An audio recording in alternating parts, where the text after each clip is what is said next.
Për 20 ditësh, Shqipëria u kthye në syrin e një cikloni digital.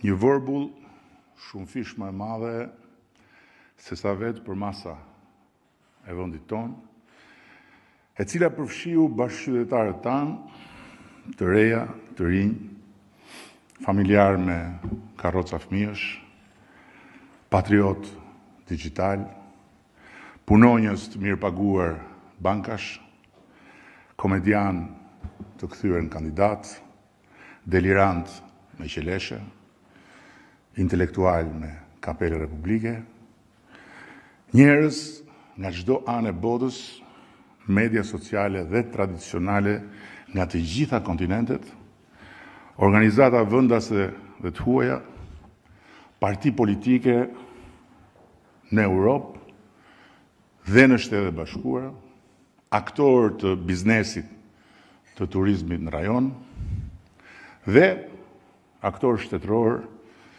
malinj ndaj Republikës së Shqipërisë.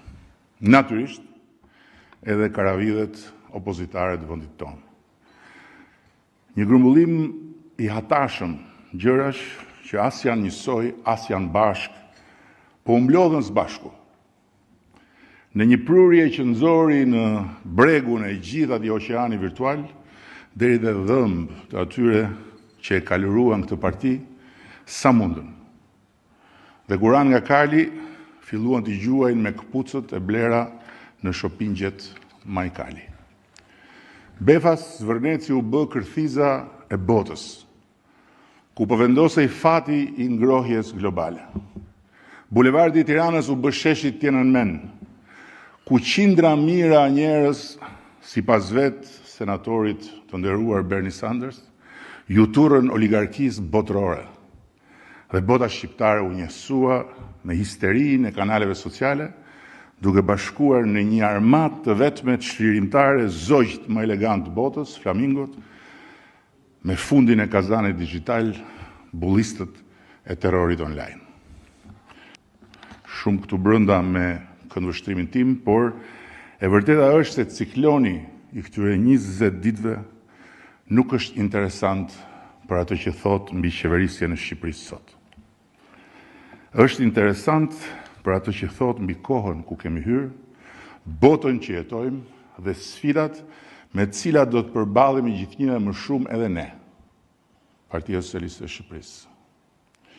Nëse kjo histori do të kishte ndodhur 10 vjet më parë, do të kishte mbetur në rastin më të mirë një debat shqiptar pa protest. Do të kishte pasur mbështetës, do kishte pasur kundërshtar, do kishte pasur sherr, po do kishte mbetur këtu, brenda kufive tanë, pavarësisht përfshirjes së amerikanëve, izraelitëve apo të dreqit vet që u përfshi në këtë histori edhe pa qenë fare pjesë.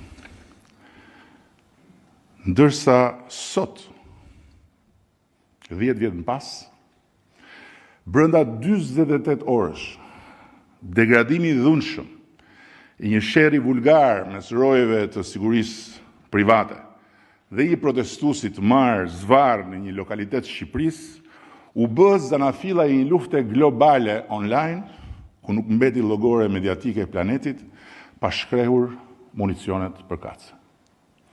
Jo sepse bota u zgjua një mëngjes e alarmuar për fatin e flamingove të nartës dhe natyrën e Shqipërisë, ku deri dje zhvilloi egërsisht dhe qetësisht nën hundën e pandjeshme të botës, masakra më e përgjakshme e shekullit 21 mbi shpendët dhe kafshët e gjora që vriteshin për epshin shtazarak të mira gjuetarëve të ardhur nga perëndimi në këtë tokë pa shtet.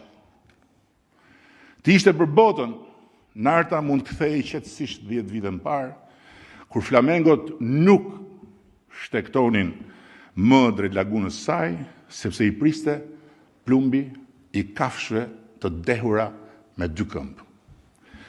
Bota nuk u zgjua prej fatit nartës, po prej emrit të Jared Kushnerit, dhe sigurisht prej hijes së vjerit ti, të cilin e urrem për vdekje, krejt armata globale online që kujtoi se gjeti në bulevardin e Tiranës Waterloon e Donald Trumpin. Dhe si në një film science fiction, bulevardi